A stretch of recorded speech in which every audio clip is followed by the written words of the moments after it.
Hello नमस्कार साथियों, स्वागत है आप सभी का अपने YouTube channel UP board exam अड्डा में। मैं हूं आनंद राजपूत, आपका स्वागत करता हूं। और आज हम जो है आपको त्रिकोणमिति बोर्ड एग्जाम ओरिएंटेड प्रश्न करवाने वाले हैं, चाहे वो प्री बोर्ड हो चाहे बोर्ड हो। अब प्री बोर्ड तो लगभग सबकी हो गई होंगी, अब इसके बाद जो है या हो जाएंगी, तब तक नहीं हुई होंगी। तो हमें फोकस करना है केवल और केवल बोर्ड पर। तो जो बच्चे अभी तक हमारे साथ नहीं जुड़ पाए हैं, जुड़े रहें और वीडियो को स्किप बिल्कुल ना करें, क्योंकि मैं जो बताने वाला हूं इसमें कम से कम समय में ज्यादा से ज्यादा तरीका ही समझाऊंगा आपको। यानी किस टाइप को ज्यादातर हम लोग कहां मात खा जाते हैं कि इस सवाल को करें कैसे, स्टार्ट कहां से करें। त्रिकोणमिति में यही प्रॉब्लम है। तो हमको ये देखना है हमें किस तरीके का सवाल दिया हो तो स्टार्ट कहां से करना चाहिए। चलिए देखते हैं। सबसे पहले तो हमें कॉन्सेप्ट पता होना चाहिए कि कैसे कैसे सॉल्व किए जाएंगे। तो सबसे पहले हमें आनी चाहिए पाइथागोरस प्रमेय। और पाइथागोरस प्रमेय जो लगती है वो लगती है समकोण त्रिभुज में लगती है। किसमें लगती है? समकोण त्रिभुज में। मान लीजिए एबीसी कोई एक समकोण त्रिभुज है, ये आपका ए बी सी समकोण त्रिभुज है जिसमें बी समकोण है। बी क्या है? बी समकोण है। कोण बी समकोण, समकोण होने का मतलब एक कोण 90 अंश, यानी बी जो है वो 90 अंश का है। ठीक है। तो पाइथागोरस प्रमेय क्या कहती है? पाइथागोरस प्रमेय के अकॉर्डिंग, ये आप याद रखिए क्योंकि इसका काम पड़ता रहेगा इसमें। ठीक है। पाइथागोरस प्रमेय से, प्रमेय सीधे लिखो क्या होती है? कर्ड स्क्वायर बराबर लंब स्क्वायर प्लस आधार स्क्वायर। लंब स्क्वायर प्लस आधार स्क्वायर, मैंने शॉर्ट में लिखा है कर्ड स्क्वायर बराबर लंब स्क्वायर प्लस आधार स्क्वायर। या फिर ऐसे लिख सकते हैं, ये जो बड़ी भुजा होती है इसे बोलते हैं कर्ड, यानी AC square is equal to लंब AB स्क्वायर और प्लस BC का स्क्वायर। या फिर मुझे अगर केवल कर्ड निकालना हो, यानी AC बराबर क्या हो जाएगा? AB का स्क्वायर प्लस BC का स्क्वायर। ठीक है। इस तरीके से लिख लेंगे क्योंकि यहाँ पे हम वर्गमूल लेंगे तो इसका स्क्वायर हट गया, इस पे अंडर रूट लग गया। आशा करते हैं ये प्रमेय तो आपको अच्छे से समझ आ गई होगी, इसमें कोई बहुत बड़ी बात नहीं है। और अगर मुझे यहीं पर AB निकालना हो, AB अगर निकालना हो, यहां पर ऐसे लिखते हैं, देखो कर्ड। ठीक है। कर्ड निकालना हो तो ये लगेगा। और यहीं पर अगर हमें लंब निकालना हो, लंब, तो लंब बराबर ये AB, हमने यहाँ AB लंब माना है, तो यहां पर क्या हो जाएगा? कर्ड स्क्वायर यानी AC स्क्वायर माइनस आधार स्क्वायर यानी BC स्क्वायर। दोनों चीजें आ जाती हैं BC स्क्वायर। ठीक है। अब मुझे अगर आधार निकालना हो यानी BC निकालना हो, तो आधार BC बराबर क्या हो जाएगा? अंडर रूट AC स्क्वायर यानी कर्ड स्क्वायर माइनस लंब, लंब यानी AB स्क्वायर। ठीक है। इस तरीके से हम निकाल लेंगे। हमें अब कोई भी मान दिया गया हो, जैसे इसमें अगर मान लो ये 5 दिया हो, ये 4 दिया गया हो, ये ना दिया गया हो, तो ये आधार है, तो आधार BC बराबर क्या लगाएंगे? AC स्क्वायर जिसका मान 5 है और माइनस AB स्क्वायर यानी 4, यानी 5 का वर्ग 25 माइनस 4 का 16, घटाएंगे तो 9 आएगा, बाहर निकालेंगे तो 3 आ जाएगा, है ना। इस तरीके से हम कोई दो भुजाओं का अगर मान दिया है किसी भी समकोण त्रिभुज में, तो हम वहां से जो भुजा नहीं दी होगी उसको ज्ञात इस पाइथागोरस प्रमेय से कर सकते हैं, इन सूत्रों के द्वारा। आशा करते हैं ये आपको समझ आएगा। बताओ तो इधर हिंदी में भी लिख दें, जैसे ये तो ABCD के रूप में लिख गया, तो जैसे ये आया, इसी के बाद हम यहाँ पर लिख सकते हैं, ऐसे देखो इसी को रिपीट कर रहे हैं ना, इसी को रिपीट कर रहे हैं। ठीक। तो ये आपका हो जाएगा, आपका लंब बराबर, ये तो हो ही गया कर्ड बराबर, तो लंब बराबर आपका आ जाएगा कर्ड बराबर, लंब बराबर कर्ड स्क्वायर माइनस आधार स्क्वायर। हिंदी में अगर लिखना चाहो तो ऐसे लिखेंगे। ठीक है। ये सूत्र यही वाले बता रहे हैं, चाहे तो आप ऐसे भी लिख सकते हो। मेरे मतलब कहने का मतलब ये है कि बहुत से बच्चे कहेंगे ABBC हमारे नहीं समझ आ रहा, PQR होता है, हम क्या करें, तो ये ध्यान रखो। ठीक है। तब आप क्या करोगे? कर्ड स्क्वायर और माइनस लंब स्क्वायर। ठीक है। आशा करते हैं ये बात आपको अच्छे से समझ आ गई होगी। ठीक है। अब इसके बाद मुझे क्या याद रखना होगा? इसके बाद हमें याद रखने होंगे कुछ सूत्र, जैसे साइन थीटा बराबर क्या होता है, कॉस थीटा बराबर क्या होता है, लंब और कर्ड और आधार के रूप में। लंब कर्ड आधार के रूप में साइन बराबर क्या लिखेंगे, कॉस थीटा बराबर क्या लिखेंगे, है ना। साइन थीटा बराबर क्या लिखेंगे, कोसेक थीटा बराबर क्या लिखेंगे, सेक थीटा बराबर क्या लिखेंगे, टेन थीटा बराबर क्या लिखेंगे और कॉट थीटा बराबर। चलिए उनको लिखते हैं। और ये देखिए इसके बाद जो है ये सूत्र आपको लिखने हैं। अब यहां पर ध्यान देने योग्य बात सिर्फ इतनी सी है, देखो ये सी है, मुझे मान लो लंब वो निकालना है साइन थीटा, ये सूत्र आपको याद करने ही होंगे। साइन, इसकी भी मेरे पास ट्रिक है, मैं वो भी बताऊंगा आपको, ट्रिक से भी याद करवाऊंगा और तरीके से भी। तो साइन थीटा बराबर होता है लंब बटे कर्ण। क्या होता है? लंब बटे कर्ण। Number 2 cos theta. चलिए इसको हम लिख लेते हैं, थोड़ा टाइम ज्यादा लगेगा इसलिए इसको लिख लेते हैं, तब समझाते हैं आपको। चलिए, तो ये आपके सूत्र हैं, साइन थीटा बराबर लंब बटे कर्ण, कॉस थीटा बराबर आधार बटे कर्ण, टेन थीटा बराबर लंब बटे आधार, और कॉसेक थीटा बराबर कर्ण बटे लंब, सेक थीटा बराबर कर्ण बटे आधार, और कॉट थीटा बराबर आधार बटे लंब। इसकी अगर हम ट्रिक बनाए तो देखिए, ये 3 का जोड़ा बना लो और इधर ये 3 का जोड़ा बना लो। ठीक है, कैसे? देखो, लंब को हम एल से इन 3 को लिख सकते हैं एल ए एल अपॉन के ए। इसी को कुछ लोग बोलते हैं लाल बटे कका। क्या बोलते हैं? लाल बटे कका। तो ये पहले नंबर का है, ये दूसरे नंबर का है, ये तीसरे नंबर। अब ये देखो, इस तरीके से इसको अलग अलग कर दें हम, तो ये क्या बन रहा है? ध्यान से देखो, देखो समझ आ रहा है? तो ये क्या है?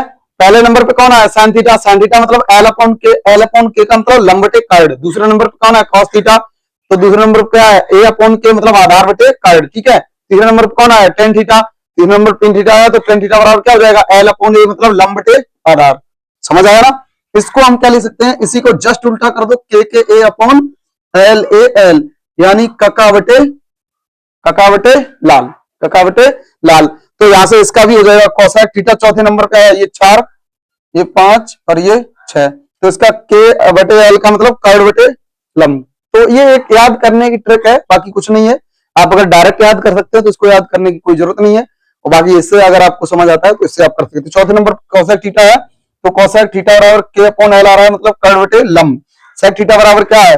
ये 5वें नंबर पे सेक थीटा है, तो ये 5वें नंबर पे के अपॉन क्या आ रहा है? ए आ रहा है, तो ये क्या हो जाएगा? कर्ण बटे आधार। कॉट थीटा ये 6 नंबर पे है, तो छठे नंबर पे क्या हो जाएगा?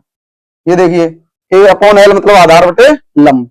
यानी अगर आप ये 3 याद कर लेते हैं तो ये अगर सीक्वेंस याद रहता है इनका, चौथे पांचवें छठे कौन है, तो ये जस्ट उसके अपोजिट होते हैं। यानी कि ये वाला जो होता है, साइन का उल्टा कॉसेक होता है, कॉस का उल्टा सेक होता है, टेन का उल्टा कॉट होता है। ये फार्मूले में इधर लिख के दिखा रहा हूं, उल्टे वाले।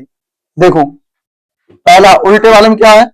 साइन थीटा बराबर आप लिख सकते हैं 1 अपॉन कॉसेक थीटा। ठीक है, और जस्ट या इसी को हम ऐसे भी तो लिख सकते हैं, कॉसेक थीटा बराबर 1 अपॉन साइन थीटा। क्लियर? यहां पे देखिए तीसरा, हम आपको पहले सूत्र करवा रहे हैं ताकि आपको बाद में समझने में कोई दिक्कत ना आए। ठीक है, इसलिए पहले सूत्र, उसके बाद इसके जो भी सवाल हैं उन पर हम चर्चा करेंगे। ठीक है, तो यहां पर अभी मान लो कॉस थीटा बराबर क्या मान के वो होता है sec theta, 1 upon sec theta. तो ये चौथा क्या हो जाएगा? यानी हम सेक थीटा बराबर भी तो यही लिख सकते हैं, 1 बटे कॉस थीटा, ये जगह चेंज कर लेंगे, तो ये क्या हो जाएगा? Cos theta. क्लियर? अब 5वें की बारी आई, तो यहां पर हो जाएगा आपका टेन थीटा बराबर 1 अपॉन कॉट थीटा। तो यहां 6वें नंबर पे क्या आ जाएगा? कॉट थीटा बराबर ये हो जाएगा आपका 1 अपॉन टेन थीटा। ठीक है, ये 6 सूत्र आपको अपोजिट वाले होते हैं एक दूसरे के, यानी साइन थीटा बराबर 1 बटे कोसेक थीटा, तो कोसेक थीटा बराबर 1 बटे साइन थीटा। ऐसे ही कॉस थीटा बराबर 1 बटे सेक थीटा, तो सेक थीटा बराबर 1 बटे कॉस थीटा। टेन थीटा बराबर 1 बटे कॉट थीटा, तो कॉट थीटा बराबर 1 बटे टेन थीटा। अब टेन और कॉट के 2 स्पेशल फार्मूला होते हैं, क्या होते हैं देखते हैं। ये स्पेशल हैं, इसे हम 7वां नंबर दे देते हैं इसी में। तो टेन थीटा बराबर साइन और कॉस के पदों में, जब भी हम आपसे ये कहें साइन और कॉस के पदों में चेंज करो, इसका मतलब ये है कि टेन थीटा बराबर लिखना है साइन थीटा बटे कॉस थीटा। यानी कि जहां टेन थीटा हो वहां पर हम साइन थीटा बटे कॉस थीटा लिख सकते हैं। और इसी का उल्टा एक जो बचा है कॉट, तो कॉट थीटा बराबर उल्टा कर दो। यहाँ टेन में साइन ऊपर था, कॉस नीचे, तो यहाँ कॉस ऊपर होगा, यहाँ साइन नीचे। ये आपके सूत्र हैं, इनको याद रखिए। और ये जो है लास्ट वाली प्रश्नावली में इन दोनों सूत्रों का और इन 6 सूत्रों का बहुत ही अहम योगदान रहने वाला है। ठीक है, सबसे ज्यादा इसका और इसका और इसका और इसका, ये जो है लास्ट वाली प्रश्नावली में ये 4 सूत्र जो है बहुत ज्यादा प्रयोग होंगे। हालांकि ये भी होगा, ये भी होगा और ये भी होगा, बट इनका सबसे ज्यादा रोल रहेगा। ठीक है, आशा करते हैं ये बात आपको समझ आई होगी। और कुछ प्रश्न बचे हैं सर्व संख्याएं, उन्हें भी हम लिखा दे रहे हैं, तब तक इसको रब करते हैं और उनको लिख करके समझा रहे हैं आपको। देखिए, त्रिकोणमिति की महत्वपूर्ण सर्वसंख्याएं ये होती हैं, प्रमुख तो यही होती हैं जो 1 नंबर पे लिखा, 4 नंबर पे लिखा और 7 नंबर पे। अब इन्हीं को क्या करते हैं, पक्षांतर कर करके हम दूसरी बना देते हैं। जैसे मुझे अगर मान लो साइन स्क्वायर थीटा बराबर चाहिए, तो साइन स्क्वायर थीटा बराबर क्या हो जाएगा, साइन स्क्वायर थीटा बराबर क्या हो जाएगा, ये प्लस का कॉस स्क्वायर है, उधर जाएगा तो 1 माइनस का कॉस स्क्वायर हो जाएगा। अगर यहीं पर मुझे कॉस स्क्वायर बराबर चाहिए हो तो ये तीसरे नंबर पे मैं वो कर देता हूँ, कॉस स्क्वायर थीटा बराबर, एक तो उधर है ही, ये इधर जाएगा तो माइनस का साइन स्क्वायर हो जाएगा, साइन स्क्वायर थीटा। समझ आई ना बात। चलिए अब इसी प्रकार से ये दिया है, तो अब मैं इसको क्या लिख सकता हूं, तो एक बराबर सेक स्क्वायर थीटा, और ये प्लस का टेन उधर जाएगा तो माइनस का टेन स्क्वायर थीटा हो जाएगा। और दूसरा क्या हो सकता है, मुझे अगर टेन स्क्वायर थीटा बराबर ही चाहिए हो तो इधर ये सेक स्क्वायर है और ये प्लस का 1 मैंने क्या किया, पक्षांतर कर दिया उधर, तो माइनस का हो जाएगा। जस्ट इसी प्रकार से इसे भी देखेंगे, तो ये क्या हो जाएगा आपका 1 is equal to cosec square theta minus cot square theta. और यहां पर मैं क्या लिख सकता हूं, एक और लिख सकता हूं, कॉट स्क्वायर थीटा बराबर कोसेक स्क्वायर थीटा माइनस 1। ये है आपकी सर्वसंख्याएं। मुख्य तो ये तीन ही है, अगर आप इनको याद रख पाते हैं तो इनसे हम जो नहीं पता है उसका मान निकाल सकते हैं, और नहीं तो आप फिर ऐसा नहीं करने में सक्षम है तो फिर आप याद कर लीजिए, सिंपल सी बात। ठीक है, चलिए अब आपको एक टेबल याद करनी है, एक आपको टेबल याद करनी है। चलिए मैं टेबल भी बना दे रहा हूं, उसके बाद 8.1, 8.2, 8.3 जितना भी जो भी है कंटेंट आपका, मैं उसको फिर एक तरफ से करवा दूंगा। अभी आप सूत्र कंप्लीट करिए। चलिए इसको रफ करते हैं और एक टेबल बनाते हैं। चलिए अब जो है सारणी, जो मान ज्ञात करने वाली सारणी है उसको हम बना के दिखाते हैं आपको। साइन 0 का मान होता है 0, साइन 30 का मान होता है 1/2, साइन 30 का मान 1/2, और साइन 45, ये देखो साइन 45 का मान कितना हो जाएगा 1/√2, साइन 60 का मान √3/2, और साइन 90 का मान 1। अब कॉस के कैसे करेंगे, कॉस के जस्ट उल्टे चले जाओ। याद करने का तरीका देखो, अगर आप इसका याद कर लेते हो, साइन 0 का मान 1, साइन 30 का मान 1/2, साइन 45 का मान 1/√2, और कॉस साइन 60 का मान √3/2, साइन 90 का मान 1। ठीक है, अब जस्ट उल्टा कर दो। कॉस में अगर लिखना है कॉस 0 का, इधर 90 वाला 0 पे आ जाएगा, ये इस पे आ जाएगा, ये यही रहेगा। ठीक है, तो यहाँ 1 है तो यहाँ 1 आ जाएगा। कॉस 30 का मान हो जाएगा √3/2, यानी ये यहाँ आया, ये यहाँ आया, यहाँ बीच में यही है तो 1/√2 ही रहेगा, ये पहुंच जाएगा यहाँ, यानी 1/2, और यहाँ पर हो जाएगा 0। ठीक है, याद आ जाएगा। एक याद कर लो, दूसरा ऑटोमेटिक याद हो जाएगा। ठीक है, अब टेन की बात करते हैं, तो टेन 0 का जो मान होता है वो 0 ही होता है। कितना होता है, टेन 0 का मान जो होता है वो 0 ही होता है, बट टेन टीसंस का मान जो होता है वो 1/√3 होता है। कितना होता है, 1/√3 होता है। और टेन 45 का 1 होता है, टेन 60 का √3 होता है।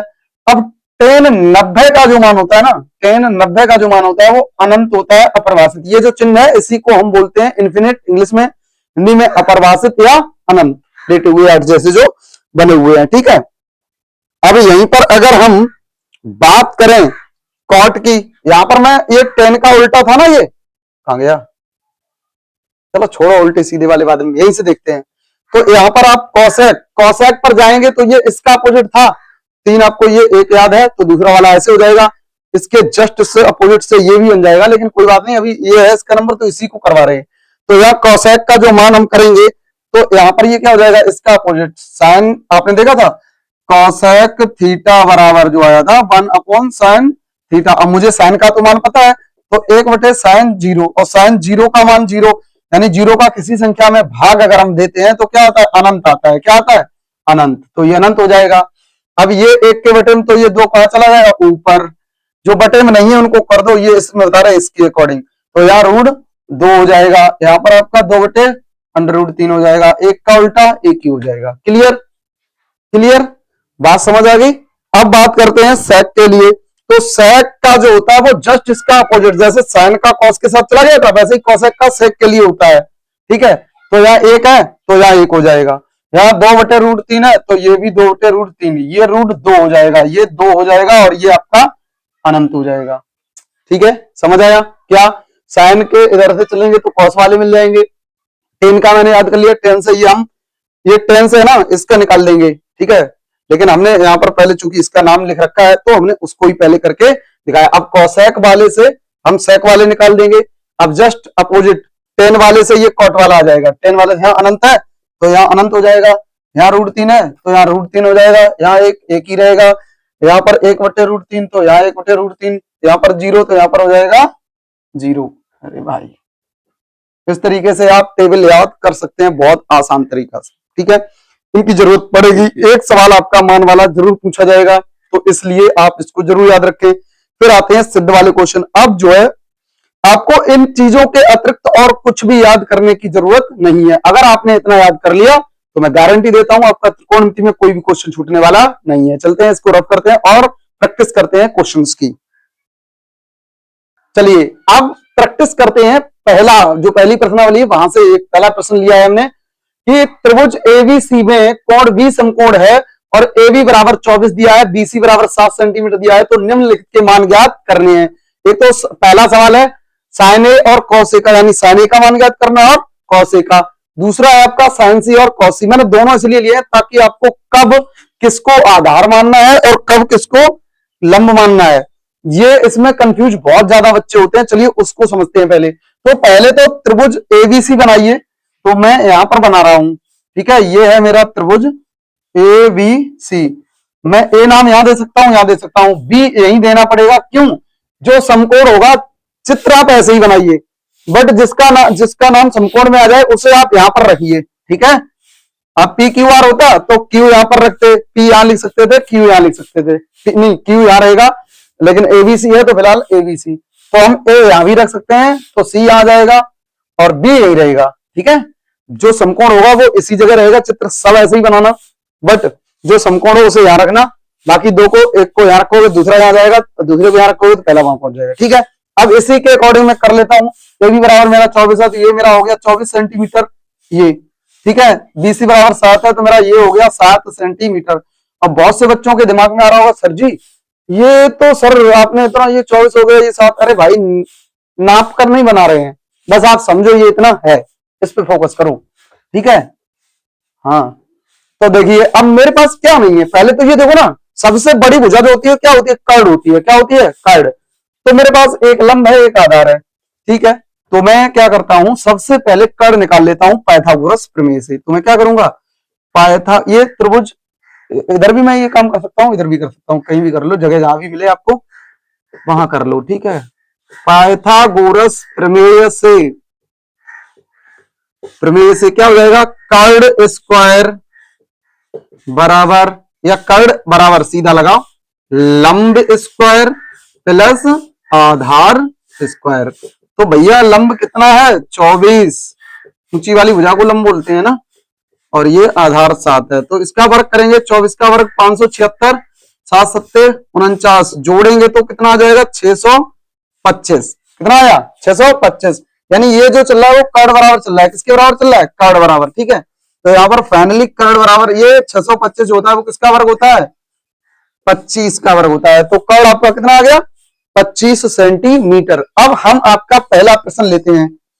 पहला प्रश्न आपका कहता है कि भाई साइन ए बराबर क्या होगा? मुझे नहीं पता, मैं ए को ढूंढूंगा। तो ए मेरा कहाँ है? यानी यहां पर है ए। तो अभी मेरा थीटा जो है वो ए है, और थीटा के अकॉर्डिंग ही हम आधार और लंब मतलब डिसाइड करते हैं। बड़ी भुजा हमेशा कर्ण रहेगी, ठीक है। जब तक ए थीटा रहेगा तब तक ये आपका जो है ना बी ए बी, ये आपका आधार रहेगा, है ना, ये आपका क्या रहेगा? आधार रहेगा, और बीसी आपका लंब रहेगा। जब सी आपका, देखो इस वाले में सी सी लिए, सी सी कोण, तो यहाँ सी को कोण लेंगे तो ये आधार हो जाएगा, ये लंब रहेगा, ठीक है। ऐसा करते ये बात आपको समझ आ गई होगी। तो साइन ए बराबर क्या होता है?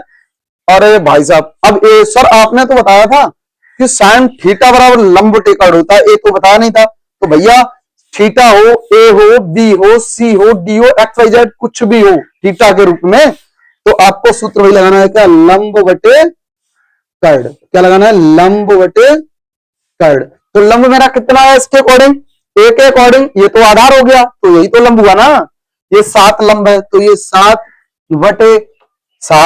बटे कर्ण कितना है? 25 निकाला है अभी, ये आ गया मान। दूसरा मुझे क्या निकालना है? Cos A.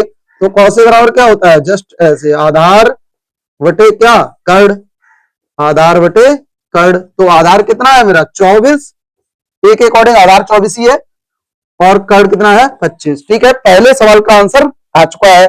अब बात करते हैं दूसरे सवाल की ओर चलते हैं। तो यहां पर मेरा दूसरा सवाल जो है, इसमें मुझे साइन सी निकालना है, साइन सी और कॉस सी निकालना है, कॉस सी। तो साइन सी बराबर देखो सूत्र वही रहेगा, लंब बटे क्या लगाएंगे, लंब बटे लगाएंगे कर्ण। ठीक है, और कॉस में भी यहां पर भी ये आधार बटे कर्ण ही रहेगा, आधार बटे कर्ण ही रहेगा। बट यहां पर और दूसरे दूसरे फॉर्म में अगर लिखना चाहें, जब सी के अकॉर्डिंग चलेंगे तो कर्ण तो एसी एसी रहेगा दोनों में, यानी एसी नीचे ले सकते हैं। सी के अकॉर्डिंग लंब आपका ए भी हो जाएगा, और यहां पर अगर बात करें तो एसी कर्ण रहेगा, बट आधार आपका जो है वो बीसी हो जाएगा, आधार क्या हो जाएगा, बीसी आधार हो जाएगा। यह काम हम यहां भी कर सकते थे। तो यहां पर अगर हम बात करें तो लंब हमारा यहां पर बीसी रहेगा, और ये कर्ण वही रहेगा एसी ही, वही काम हम यहां भी कर सकते थे। तो यहाँ ए बी हमारा आधार हो जाएगा, और एसी लंब, वो कर्ण सॉरी। ठीक है, तो इस तरीके से आप समझ सकते हैं इस चीज को। ठीक है, आप इसके रूप में भी लिख सकते हो, डायरेक्टली भी लिख सकते हो, बस आपके दिमाग में रहना चाहिए कोण किसे लिया उसके अकॉर्डिंग आधार लेते हैं। कोण जिसको लेते हैं उस भुजा को आधार मानते हैं, बड़ी भुजा कर्ण रहती है, बची हुई भुजा लंब हो जाएगी। ठीक है, चलिए, तो अब इनके मान क्या है भैया, ए बी का मान मेरे पास कितना दिया है 24, और कर्ण तो एसी आपका 25 है ही, तो ये 7 बटे कितना हो जाएगा 25। आशा करते हैं इस तरीके का कोई भी प्रश्न आएगा बहुत अच्छे से आप हल कर लेंगे। ठीक है, अब चर्चा करेंगे ऐसे सवालों पर जिसमें एक चीज दे रखी होती है। चलिए इसको रफ करते हैं और तब नेक्स्ट क्वेश्चन आपको समझाते हैं। रोहन देखिए, हमने प्रश्न लिया है आपका अगला, यदि साइन ए बराबर 6/10 हो तो टेन ए और कॉस ए का मान ज्ञात कीजिए। करना कुछ नहीं है, फोकस इस पर करना है जो दिया है। जरूरी नहीं साइन ए बराबर ही हो सकता है ये कॉस ए बराबर कुछ दिया हो सकता है टेन ए बराबर दिया हो सकता है कॉसेक ए बराबर दिया हो, या एक ही जगह थीटा बीटा कुछ भी हो सकता है ना। ठीक है, तो sine cos tan cot cosec sec कुछ भी दिया हो, किसी के बराबर दिया हो, तो सबसे पहला काम क्या करना है, जो दिया है उसको उठा लेंगे। तो साइन ए बराबर क्या है 6/10, यानी कि ये आपका क्या दिया, लंब बटे क्या है कर्ण दिया हुआ है, लंब बटे क्या दिया है कर्ण। ठीक है, तो यानी ऊपर जो है वो लंब होता है साइन थीटा, और क्या होता है लंब बटे कर्ण होता है, तो ऊपर वाला ये लंब हो गया, ये कर्ण हो गया। अब मेरे पास है कौन नहीं, आधार, कौन नहीं है आधार। तो आधार बराबर हम निकालना चाहेंगे तो पाइथागोरस प्रमेय लगाएंगे, तो आधार बराबर क्या हो जाएगा कर्ण स्क्वायर माइनस लंब स्क्वायर। ठीक है, समझ आई बात।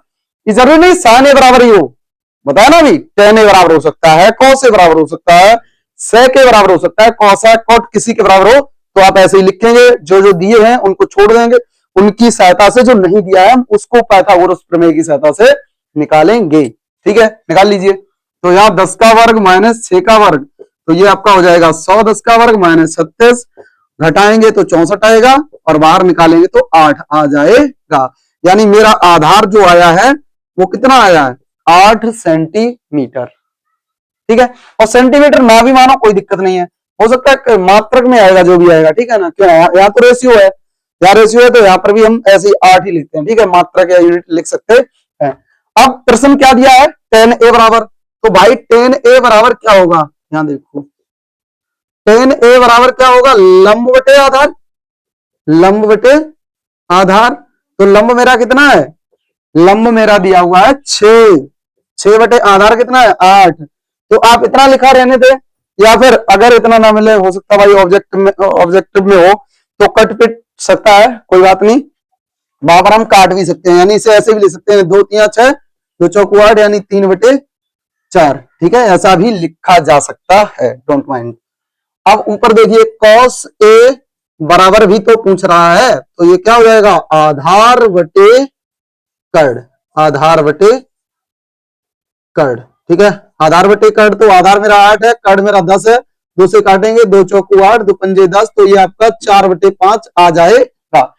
अब इसी सवाल को वो ऐसे ना दे करके थोड़ा सा परिवर्तन कर दे, क्या कर दे, मैं इसी को, ये सवाल तो आपको समझ आ ही गया होगा, अगर ऐसा होगा तो इतना कर देंगे आपका आंसर हो जाएगा। बट अगर ऐसा ना दे अब मैं इसी में थोड़ा सा संशोधन कर रहा हूं, इसे ऐसे लिख दे, माइनस लगा दे या यहीं पर प्लस लगा दे, तब आप क्या करेंगे, तो आप इतना तो करेंगे ही करेंगे। फिर ये जो बात आई है इसको हल करेंगे, यानी कि ten A minus cos A, अगर माइनस लगाया तो माइनस लगाएंगे, प्लस लगा हुआ तो प्लस लगाएंगे। तो इसकी वैल्यू क्या आ जाएगी, टेन ए का मान मेरे पास कितना आया, 3/4 आया, और माइनस कॉस ए का मान कितना आया, 4/5 आया। तो मैं इसका लासा लूंगा, कितना आ जाएगा, 4 पंजे 20, इसका गुणा इधर 3 पंजे 15, माइनस 4 चौके 16, 15 में से 16 गया, माइनस का 1/20, आपका आंसर ये आ जाएगा। अब इसी की वजह अगर प्लस होता तो यहाँ प्लस हो जाता, यहाँ भी प्लस हो जाता, तो ये 16 और 15 जुड़ जाते, यानी 31/20 हो जाता। ठीक है, ऐसे कहीं भी आपको प्रश्न दिख जाए आप इसी मेथड से करिए, बिल्कुल भटकने की जरूरत नहीं है। इससे ज्यादा अच्छा और सस्ता मेथड नहीं मिलेगा, नहीं मिलेगा, नहीं मिलेगा। ठीक है, चीजें आपको समझ आ रही है। अगर मेरा बताया हुआ कंटेंट आपको समझ आ रहा है तो वीडियो को लाइक जरूर करें, दोस्तों के साथ शेयर करें, और चैनल को अभी तक अगर आपने सब्सक्राइब नहीं किया है तो चैनल को सब्सक्राइब भी करें, क्योंकि अब जो है अगला जो इसका बचा हुआ शेष भाग है वो हम नेक्स्ट पार्ट में लेकर आएंगे अगले दिन। तब तक के लिए धन्यवाद, मिलते हैं अगले वीडियो में। Thank you.